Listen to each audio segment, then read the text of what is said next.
صلی اللہ علیہ وسلم۔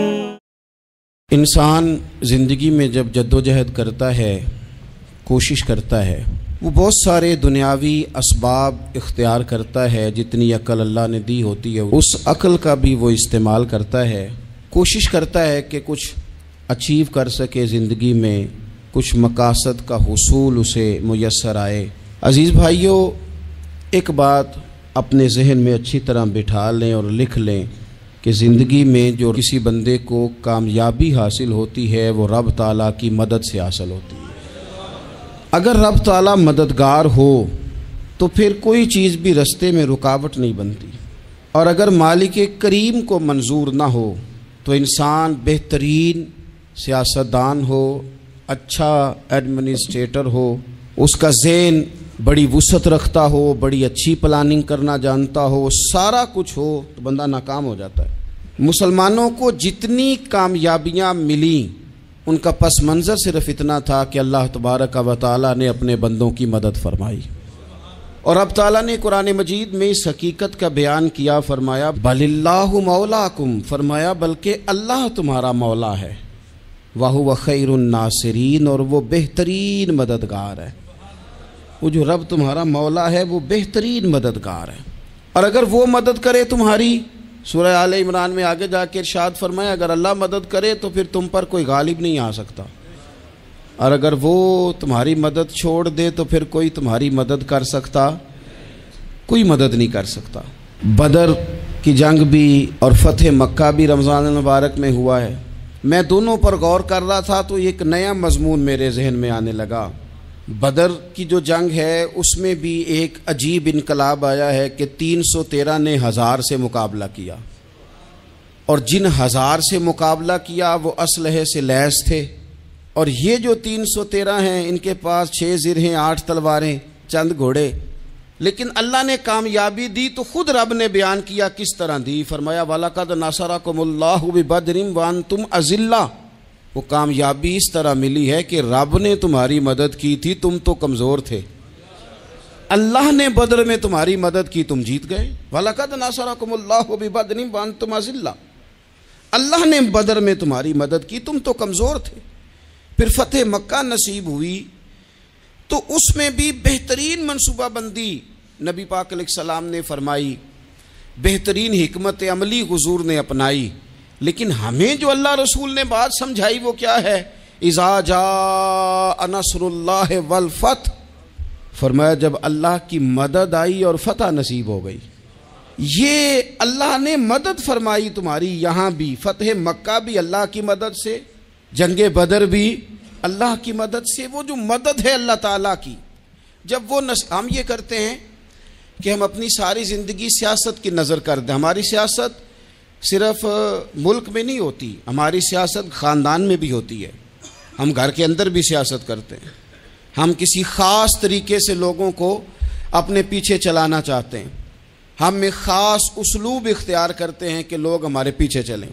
اس کا نقصان ہمیں یہ ہوتا ہے کہ سیاست جو ہوتی ہے یہ شطرنج کے ہیر پھیر کی طرح ہوتی ہے، تو اس کے راز بڑی جلدی کھلنے لگ جاتے ہیں، پتہ چل جاتا ہے کہ بندہ مخلص نہیں تھا، سیاست کر رہا تھا، طریقے سلیقے سے اس نے جوڑ کے رکھا ہوا تھا۔ ہم ہر جگہ سیاست کے بل بوتے پر چیزوں کو لے کے چلنا چاہتے ہیں، سیاستیں ناکام ہو جاتی ہیں، سیانے لوگ فیل ہو جاتے ہیں، بچتا صرف وہی ہے جس کے پیچھے رب تعالیٰ کی مدد شامل حال ہوتی ہے۔ اپنی زندگی کے اندر ہم جو کچھ بھی کر رہے ہیں، جس شعبے سے بھی ہمارا تعلق ہے، آج ہم نے اس بات پہ غور کرنا ہے کہ پہلے تو یہ غور کر لیں کہ جو کام ہم کر رہے ہیں کیا وہ کام ایسا ہے کہ اس میں اللہ کی مدد ہمیں ملے گی؟ اگر آپ کوئی معاذ اللہ ناجائز کام کر رہے ہیں، فعل حرام کا ارتکاب کر رہے ہیں، تو اس میں تو مدد الہی آئے گی نہیں۔ پہلے تو یہ دیکھیں جو کر رہے ہیں وہ کام مدد الہی والا ہے، اور اگر اللہ تعالیٰ کی مدد والا وہ کام ہے پھر اس پر غور کریں کہ کیا ہم نے مالک سے مدد کا سوال کیا ہے، ہمیں مدد میسر آ رہی ہے۔ وہ میں نے بزرگوں سے ایک بات سنی تھی، وہ بڑی یاد رہ گئی۔ وہ فرمایا کرتے تھے قابلیت بھی بڑی چیز ہے لیکن قبولیت سب سے بڑی چیز ہے۔ قابل ہونا بھی بڑی بات ہے، لیکن زیادہ بڑی بات یہ ہے کہ اس کی بارگاہ میں قبول بھی ہے کہ نہیں. اپنی زندگی میں اللہ کی مدد کی طرف بڑھیں، مالک کی مدد کا حصول اختیار کرنے کی کوشش کریں، اللہ کے ساتھ اپنے آپ کو جوڑیں. اگر اللہ کی مدد نصیب ہو، یہ جو ہم جتنا ڈرتے رہتے ہیں، سہمے رہتے ہیں، پریشان رہتے ہیں کوئی کیا کر دے گا، ہمارے ہاں نا ہر شعبے میں معاذ اللہ ایک مافیا ہے، الا ماشاء اللہ. وہ مافیا کہتا ہے میرے ساتھ ملو گے تو میں چلنے دوں گا، ورنہ میں نہیں چلنے دوں گا. مارکیٹ میں آ ہی نہیں سکتا فلانا بندہ، چونکہ یہاں ہمارا قبضہ ہے. اور میرے بھائی پھر بہت سارے لوگ جن کی نیتیں اور ارادے بڑے اچھے ہوتے ہیں شروع میں، وہ بھی اس مافیا کا شکار ہو جاتے ہیں اور ان کے رنگ میں رنگ جاتے ہیں. یاد رکھنا، کسی شخص کی بلیک میلنگ کا کبھی شکار نہ ہونا، کبھی کسی کی میٹھی اور مسجع مکفہ باتوں کا شکار نہ ہونا. کوئی کیا کر سکتا ہے اگر اللہ مددگار ہو تو؟ جس کو رب کریم اٹھانا چاہے اسے کوئی گرا سکتا ہے؟ ہم یہ ڈرے ڈرے سہمے پریشان فیصلہ کرنے کی طاقت نہیں، مجھے چلنا چاہیے کہ نہیں، اٹھنا چاہیے کہ نہیں، کرنا چاہیے. اٹھ باندھ کمر کیوں ڈرتا ہے؟ پھر دیکھ خدا کیا کرتا ہے. حضرت عبداللہ ابن عباس فرماتے ہیں میرے نبی پاک علیہ السلام نے میری تربیت فرمائی، حضور نے میری تربیت فرمائی، اور محبوب پاک علیہ السلام نے فرمایا عبداللہ یاد رکھنا. یہ نوجوان دوست میری بات لکھ لیں، پریشان لوگ میری بات لکھ لیں، جن کے پاس قوت فیصلہ نہیں وہ اس بات کو لکھ لیں. حضرت عبداللہ ابن عباس فرماتے ہیں میرے نبی پاک علیہ السلام نے مجھ سے فرمایا تھا عبداللہ سن، اگر ساری دنیا مل کے تیرا کوئی نفع کرنا چاہے کر نہیں سکتی جب تک میرے رب کی رضا نہ ہو.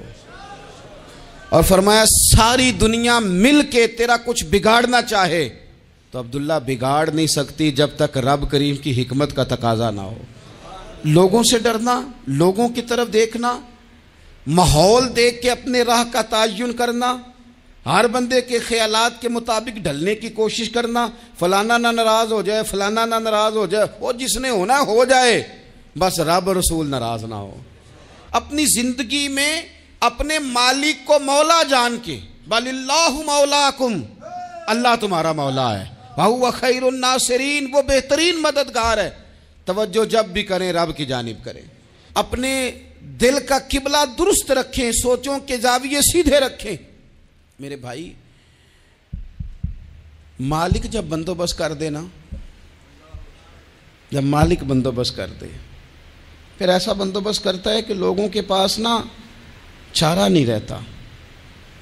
حضرت مریم رضی اللہ تعالی عنہا پاک باز تھیں، مسجد میں رہی تھیں، پر مالک کی حکمت کے تقاضے بڑے عجیب ہے نا. پھر جناب مریم کو اللہ تعالیٰ نے بغیر شوہر کے اولاد عطا کر دی. یہ بات ہی ایسی تھی، وہ کسی نے کہا تھا کہ مخلوق تو فنکار ہے اس درجہ کے پل بھر میں سنگے در کعبہ سے بھی اصنام تراشے، تم کون ہو کیا چیز ہے داغ کبابی، لوگوں نے تو مریم پہ بھی الزام تراشے.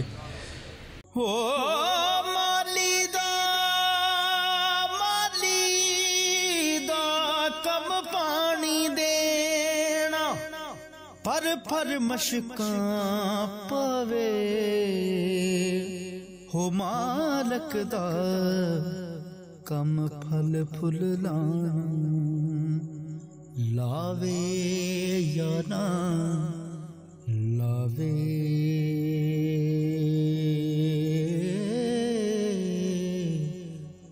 تو لوگوں نے کہا کدھر سے لے آئی بچہ، تیرا باپ تو ایسا نہیں تھا، کہاں سے لے آئی؟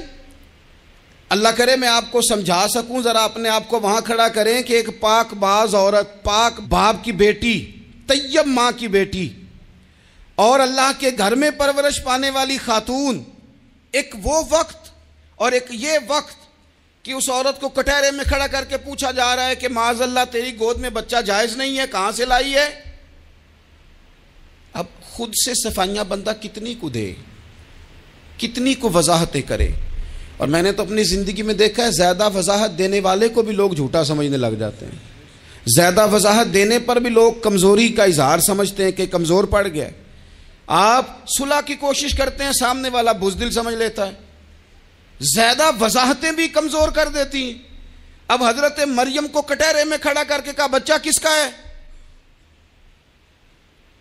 تو پھر خدا بندوبست جب کرے، اللہ جب مددگار ہو، تو پھر حضرت مریم کی گواہی درختوں سے نہیں دلوائی، اس نے پتوں سے نہیں دلوائی، پھر فرشتے نہیں بھیجے۔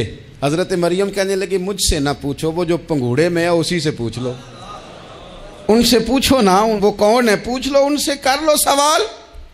انہوں نے کہا پنگوڑے میں چند دنوں کا بچہ یہ جواب دے گا؟ مددگار تھا رب، ان کی برات کا اعلان کرنا تھا مالک نے، اور جب مالک اعلان کر دے، جب مالک تیری صفائی دینا چاہے، جب مالک تجھے دنیا کے سامنے نکھارنا چاہے، تو پنگوڑے میں لیٹے حضرت عیسیٰ بول کے کہنے لگے انی عبداللہ آتانی الکتاب، فرمایا میں اللہ کا بندہ ہوں، رب نے مجھے کتاب عطا کر کے نبی بنا کے دنیا میں بھیجا ہے، میں اللہ کا بندہ ہوں، کتاب لے کے آیا ہوں، نبی بن کے آیا ہوں۔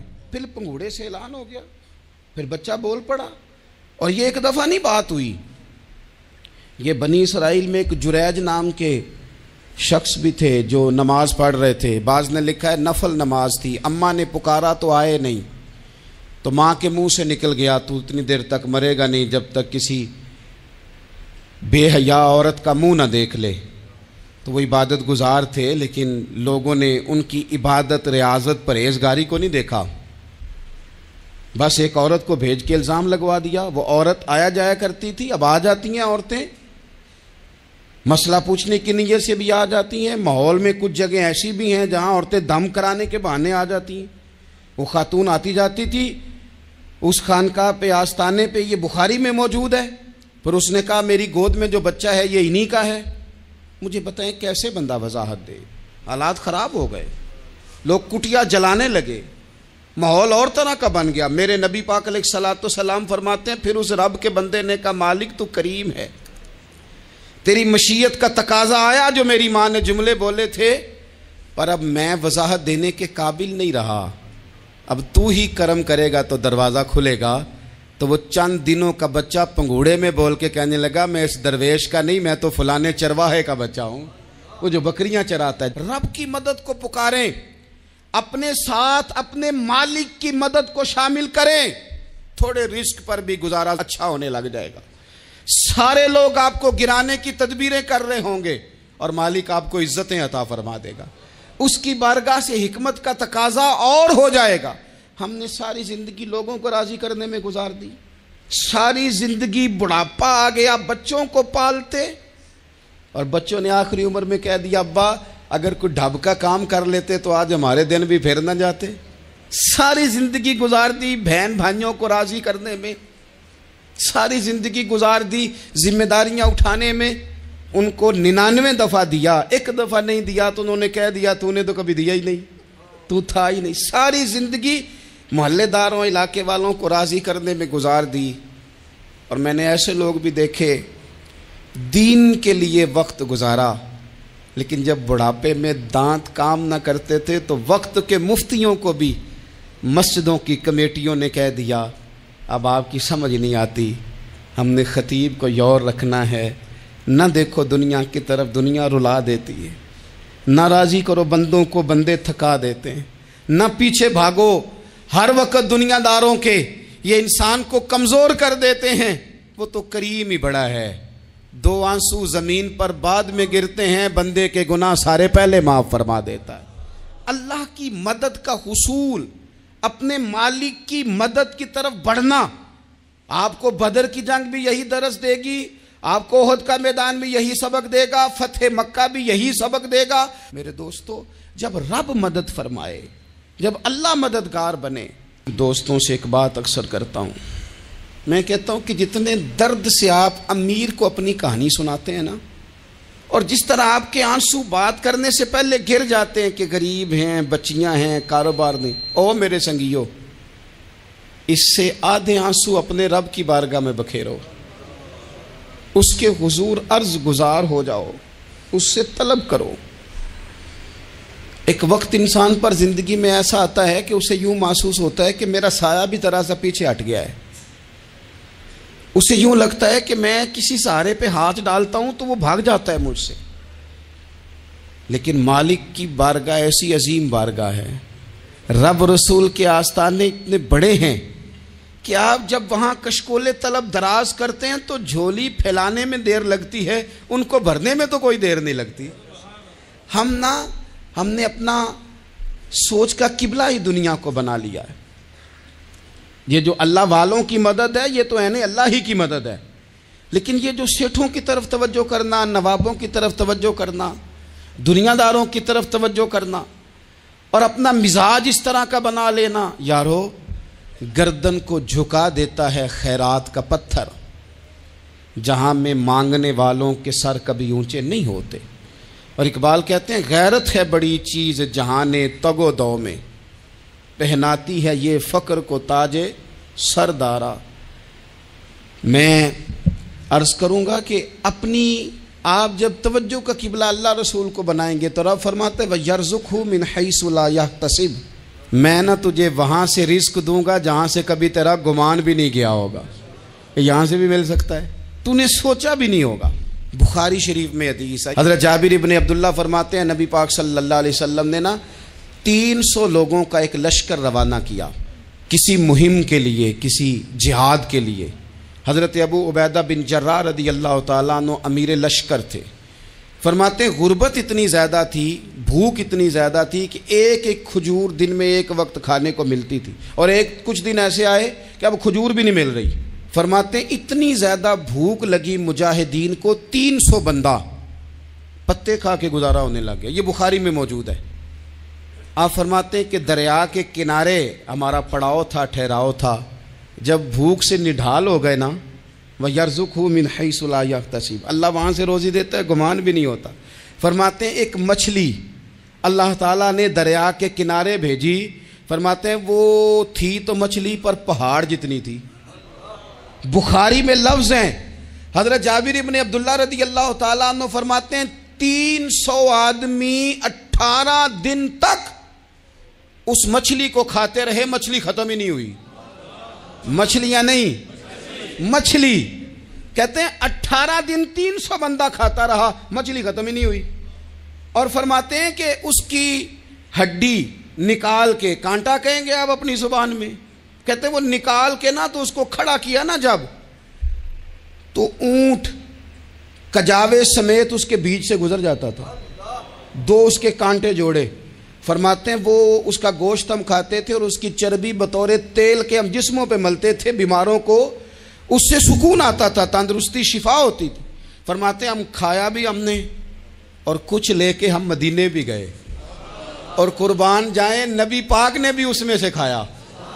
ہم نے عرض کی حضور یہ معمہ کیا ہے، یہ ماجرا کیا ہے؟ تو محبوب نے فرمایا تمہارے پاس غذا نہیں تھی، رب نے تمہارے لیے بندوبست کیا ہے، اللہ نے تمہیں دیا ہے۔ مکان شروع کر لیا، ایک صاحب نے وہ مکان بنانے لگے، آپ وہ حساب لگا رہے ہیں، کہتے ہیں میرے پاس اتنے پیسے ہیں، اتنے میں نے فلانے دوست سے کہنا ہے اس نے دے دینے، اتنے فلانے رشتہ دار سے کہنا ہے اس نے دے دینے، اتنے فلانے سے کہنا ہے اس نے دے دینے۔ یہ ساری کاپی بنا کے مکان شروع کر لیا۔ جو روز کہتا تھا نا کوئی حکم ہو جاتے 10، سب سے پہلے اس کو کہا میاں پیسے چاہیے دین، وہ کہندا ہو کل ہی منڈا ٹوریا ہے، کدے تو پرسوں 10 داتے لب جانے سن۔ میں آپ کو اپنے تجربے کی بات بتا رہا ہوں۔ جن لوگوں کا خیال ہوتا ہے نا کہ آپ سٹارٹ کریں فلانا کام، ہم آپ کے ساتھ ہیں، اللہ کا ہی کوئی نظام ہے، وہ بالکل بھی نہیں ساتھ ہوتے۔ لیکن ایسا نہیں ہے کہ کوئی ساتھ نہیں ہوتا، اللہ تعالیٰ بڑے اسباب پیدا کرتا ہے، وہاں سے دیتا ہے جہاں سے گمان بھی۔ ہمارا یہ ذہن بن جاتا ہے ہم ساری اپنے حساب سے چلتے ہیں، اتنے رشتہ داروں سے، اتنے، کون آپ کے ساتھ چلے گا؟ سوال ہی نہیں پیدا ہوتا۔ یہ سارے کام چھوڑ کے سب سے پہلے 2 رکعتیں پڑھو، اپنے رب کی بارگاہ میں، رسول کائنات کی بارگاہ میں گزارشات اور استغاثے پیش کرو، وہاں سے خیر طلب کرو۔ دنیا دار کیا دیں گے، کیا دے سکتے ہیں، کیا حیثیت ہوتی ہے کسی؟ اللہ کہتا ہے وہاں سے دوں گا۔ تو جو اللہ مال دے وہ لینا چاہیے کہ رشتہ داروں کا مال دیکھنا چاہیے؟ جو اللہ دے وہ لینا چاہیے کہ سیٹھوں نوابوں کی جیبیں دیکھنی چاہیے؟ جو اللہ دے وہ قبول کرنا چاہیے یا دیکھنا چاہیے کون سا آدمی کہاں پہنچ گیا؟ چھوڑو، اپنی مٹی پہ چلنے کا سلیقہ سیکھو۔ کسی کے سنگ مرمر پہ چلو گے تو پھسل جاؤ گے، پھسل جا۔ اس پر ایک اور بات عرض کر دوں صحیح بخاری سے، مسلم سے۔ ایک اور بات، کچھ چیزیں ایسی ہیں جن سے اللہ کی مدد آتی ہے، مدد ملتی ہے۔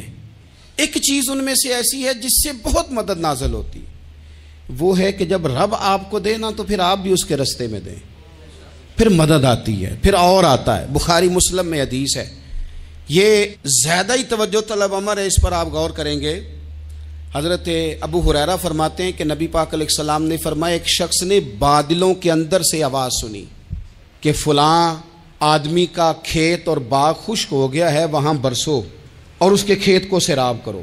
وہ بڑا حیران ہوا کہ بادل سے آواز آ رہی، پھر اس نے دیکھا کہ ایک پہاڑی پر بارش ہوئی، وہ بادل وہاں برسا، پھر نالیوں سے ہوتا ہوا پانی ایک طرف چلا، تو جس نے آواز سنی تھی حضور بیان کر رہے ہیں، وہ بھی پیچھے پیچھے چلا کہ پانی کدھر جا رہا ہے۔ اس نے جا کے دیکھا کہ ایک مقام پہ ایک باغ کو وہ پانی لگ رہا ہے اور ایک آدمی وہ پانی لگا رہا ہے۔ اس نے اس سے پوچھا تیرا نام کیا ہے؟ اس نے کہا کیوں؟ کہنے لگا بتا نا۔ اس نے نام بتایا تو کہنے لگا یہی تو وہ نام ہے جو میں نے بادلوں کے اندر سے سنا ہے کہ فلاں کے کھیت کو پانی دے دو۔ اس نے کہا یار تو کیا عمل کرتا ہے کہ اسپیشل تیرے لیے بارش برسے؟ یہ بخاری پڑھ رہا ہوں، سیاستہ سے حدیث عرض کر رہا ہوں۔ اس سے پوچھا تو کیا کام کرتا ہے کہ جناب اللہ تبارک و تعالیٰ کا حکم کرم آیا کہ خاص تیرے لیے پانی برسے اور تیرے کھیت کو سیراب کرے؟ تو اس نے کہا چھوٹا ذمہ دار ہوں، پر جب فصل اگتی ہے تو 3 حصے کرتا ہوں، ایک حصہ اپنے بال بچوں پہ بہن بھائیوں پہ خرچ کرتا ہوں، ایک حصہ پورا، اور ایک حصہ دوبارہ کاشتکاری پہ لگاتا ہوں، اور تیسرا حصہ خالص میں نے مسکینوں، یتیموں اور غریبوں کے لیے رکھا ہوا ہے۔ وہ جو تیسرا حصہ اللہ کرے آپ سمجھیں، وہ رب کے بندوں پہ تیسرا حصہ خرچ کرتا ہے نا، تو کریم مالک نے فرمایا جہاں سے غریب کا حصہ جاتا ہے وہ کھیت خشک نہیں رہنا چاہیے، وہ جہاں سے مسکین روٹی کھاتے ہیں وہ خشک نہ رہے، جہاں سے یتیموں کو کچھ آتا ہے کہیں اس کی فصل رہ نہ جائے۔ میں اور آپ بھی اگر اپنے مال میں مسکینوں، یتیموں، غریبوں کے حصے رکھ لیں گے تو فصلیں خشک نہیں رہیں گی، ان کے اندر تازگی آئے گی، نور آئے گا، کرم آئے گا، خاص کر خدا کی رحمت برسے گی۔ مدد اللہ سے چاہیں، اپنی توجہات کا مرکز رب رسول کی ذات کو بنائیں، پھر آپ محسوس کریں گے کہ بڑی جلدی اللہ تعالیٰ کی مدد آنے لگی ہے۔ کبھی آپ صرف کہہ دیں نا میرا رب میرے ساتھ ہے، اس لفظ میں اتنی طاقت ہے کہ دشمن ویسے زیر ہو جاتا ہے۔ زندگی میں کسی سے بھی لڑائی ہو تو اچھی طرح سوچ لیں کہ اللہ اس طرف ہے یا اس طرف ہے۔ اگر آپ زیادتی پہ ہیں تو پھر رب مظلوم کی جانب ہے۔ اگر اللہ کی مدد آپ کے ساتھ ہے تو دنیا کی کوئی طاقت آپ کو گرا نہیں سکتی، اور اگر آپ مظلوم کے مقابلے میں ظالم بن کے آپ کھڑے ہو گئے ہیں اور آپ نے رویہ وہ اختیار کیا ہے کہ جس میں مدد نہیں آئے گی، تو پھر یاد رکھ لیں کہ آپ کوئی بھی ہیں، کہاں بھی ہیں، آپ کمزور ہیں۔ طاقتور تھے ابتدائے اسلام میں، ظاہری طاقت تھی کفار مکہ کے پاس، وہ ڈنڈوں سے مارتے تھے غریبوں کو، ان کے ہاتھوں میں ڈنڈے تھے، پر خدائی طاقت ان مظلوموں کے ساتھ تھی۔ صاحب زرقانی نے لکھا ہے حضرت زنیرہ رضی اللہ تعالیٰ عنہ ایک لونڈی ہیں، غریب ہیں، ماڑے دا کی کام محمد نس جانا یا رونا، غریب سادی بی بی اور لونڈی کنیزہ، ایک مشرک کی کنیزہ تھی، انہوں نے کلمہ پڑھ لیا، وہ ڈنڈوں سے مارتا، دروں سے مارتا، تکلیف دیتا۔ حضرت زنیرہ رضی اللہ تعالیٰ عنہ کو اتنا مارا، اتنا مارا۔ اب آپ ایک اور پہلو پر بھی غور کریں، مار بھی پڑ رہی ہے پر خدا ادھر ہی ہے، اللہ کی مدد ادھر ہی ہے۔ رب کہتا ہے کہ پہلے تو صبر کرنا، ان اللہ مع الصابرین، تو صبر کرے گا تو پھر رب کی معیت ملے گی، ذرا ٹھہرنا، تو تھوڑا ڈٹنا۔ ان الذین قالوا ربنا اللہ ثم استقاموا تتنزل علیہم الملائکہ، تو کہے اللہ میرا رب ہے، پھر تو پہلے ڈٹ، پہلے تو نے ڈٹنا ہے۔ ثم استقاموا، جو ڈٹ گیا، تتنزل علیہم الملائکہ، ڈٹنے والے کے لیے مدد آتی، پہلے تھوڑا ٹھہرنا پڑتا ہے، پہلے تھوڑا صبر کرنا پڑتا ہے، حوصلہ کرنا پڑتا، اس کے بعد مدد آتی۔ مار پڑ رہی ہے، مارا جا رہا ہے حضرت زنیرہ کو، ان کا مالک جو ہے ظاہری آقا وہ مار رہا ہے، یہ کنیزہ ہے، اتنا مارا اتنا مارا ان کی بینائی چلی گئی، نظر آنا بند ہو گیا۔ ابو جہل آیا اور کہنے لگا زنیرہ دیکھا نا ہمارے بت تیری آنکھیں لے گئے، معاذ اللہ، لات و منات ہمارے بتوں نے تجھے اندھا کر دیا۔ اب ایسا نہیں ہے کہ بی بی روتی جا رہی ہے، مایوسی مایوسی، معاذ اللہ، پریشانی، غریبی بڑی ہے، پوچھنے والا کوئی نہیں، یہ باتیں نہیں۔ کیا جملے ہیں خاتون کے، کیا لفظ ہیں۔ ابو جہل نے تنزیہ کہا، معاذ اللہ، کہنے لگا دیکھا نا ہمارے بتوں نے تجھے اندھا کر دیا۔ تو جناب زنیرہ آنکھوں کی بینائی گئی ہے اور رات کو گئی ہے، دکھ ابھی تازہ ہے، لیکن اللہ پہ جو توکل ہے، اپنے مالک سے جو رشتہ ہے، وہ اتنا مضبوط ہے، اتنا طاقتور ہے، اس میں اتنی گہرائی ہے کہ حضرت زنیرہ بول کے نا اتنی قوت سے بولی، اتنی طاقت سے بولی کہ پورے کفر پر لرزہ طاری ہو گیا۔ فرمانے لگی تمہارے بتوں کی کیا اوقات ہے کہ میری بینائی لے جائیں، یہ میری رب کی حکمت کا تقاضا ہے۔ جب تک اس نے چاہا زنیرہ دیکھتی رہی، اور جب اس نے چاہا زنیرہ کی آنکھوں کی بینائی چلی گئی، اور اگر وہ چاہے گا نا تو بینائی واپس بھی کر دے گا۔ اگر ہو ذوق یقین پیدا تو کٹ جاتی ہیں زنجیریں، اگر وہ چاہے گا تو بینائی آ بھی جائے گی۔ حضرت زنیرہ نے رات کو یہ لفظ کہے، ابو جہل اور سارے کفار ڈر کے سن کے چلے گئے۔ آپ اطمینان سے آ کے بستر پہ سوئی، جب سویرے اٹھی تو اللہ نے آنکھوں کی روشنی واپس کر دی تھی۔ آنکھوں کی اب چھڑی پکڑی ہے، بازاروں میں گھومتی ہے، کہتی ہیں بلاؤ کدھر ہے تمہارے لات و منات، دیکھو میرے رب نے روشنی واپس کر دی۔ آ کر میرے ساتھ ادھر آ، ستمگر ہنر آزمائیں، تو تیر آزما ہم جگر آزمائیں۔ بیمار لوگوں یاد رکھو، کہہ دیا ڈاکٹر نے کہ تو بڑا بیمار ہے، تو بڑا کمزور ہے، یہ ہو گیا وہ ہو گیا، تو ڈاکٹر اپنے علم کے مطابق بات کر رہا ہے، ہوگا تو وہ جو میرا رب چاہے گا۔ کمزور ہو جانا، پریشان ہو جانا، تکلیف میں آ جانا، پتہ نہیں بات ہو گئی ہے تو جانے کیا ہو جائے گا۔ اپنی زندگی کے اندر اپنے رب سے رشتہ مضبوط کریں، رسول کائنات سے رشتہ مضبوط کریں، اللہ والوں سے رشتہ مضبوط کریں۔ حضرت زنیرہ نے پیغام دیا کہ زندگی میں جو جینا چاہتے ہیں تو وہ رب کا نام لے کے جی سکتے ہیں، جو اپنی زندگی میں خوشیاں دیکھنا چاہتے ہیں تو رسول اللہ کے نام پر خوشیاں دیکھی جا سکتی ہیں۔ توکل کی بنیاد پر بندہ خوشیاں لے سکتا ہے، اور اگر انسان میں توکل نہیں ہے تو پھر وہ اس کالے جادو سے بھی ڈر رہا ہے، وہ نیلے سے بھی ڈر رہا ہے، وہ پیلے سے بھی ڈر رہا ہے، وہ فلانے سے بھی ڈر رہا ہے، وہ میرے خلاف فلانا رشتہ دار سازش کر رہا ہے تو ڈر رہا ہے، فلانا میرے بارے میں یہ کر رہا ہے تو ڈر رہا ہے، وہ پتہ نہیں دنیا ادھر ہو جائے گی تو کیا ہو جائے گا، اٹھ باندھ کمر کیوں ڈرتا ہے، پھر دیکھ خدا کیا کرتا ہے۔ تو اس ساری گفتگو کا نچوڑ آپ کو یہ عرض کیا ہے، سب سے پہلے تو یہ کہ میدانوں میں مدد بھی اللہ کی، رزق میں مدد بھی اللہ کی، فصلیں خشک ہوں تو مدد پھر بھی اللہ کرے، تو پھر ساری مدد، اور اگر انسان بیمار ہو تو پھر بھی مدد اللہ کی۔ تو اپنے اللہ کی جانب توجہ کو بڑھائیں، آپ اللہ سے مدد کے سوالی بنیں۔ ترمذی کی ایک حدیث ہے، میں آپ کو زندگی کا تجربہ بتاتا ہوں کہ جب میں بڑا پریشان ہوتا ہوں تو یہ والی روایت کھول لیتا ہوں، مزہ دیتی ہے۔ میرے نبی پاک علیہ السلام نے فرمایا اپنے دکھ سیٹھوں نوابوں کو نہ کہنا، مالداروں کا نہ کہنا، ورنہ اللہ تمہیں کبھی غنی نہیں کرے گا۔ فرمایا اپنے دکھ اپنے رب کی بارگاہ میں عرض کرنا، جلدی کرے یا دیر سے کرے اللہ تمہیں لوگوں سے بے نیاز کر دے گا، اللہ تمہیں غنی کر دے گا۔ رات کو بیٹھو نا اس کی بارگاہ میں، اسے دکھڑے سناؤ، چھوٹی چھوٹی باتیں۔ حضور نے فرمایا نمک بھی مانگو تو رب سے مانگو، چھوٹی چھوٹی بات سے شروع کرو نا۔ جب بندہ شروع کرتا ہے نا چھوٹی چھوٹی چیزیں تو بڑی ساری چیزیں یہ اس طرح ہوتا ہے جیسے بندہ رب سے گفتگو کر رہا ہے، مالک مجھے یہ چاہیے، مالک میں یہاں کمزور ہوں، اللہ میں یہاں پریشان ہوں۔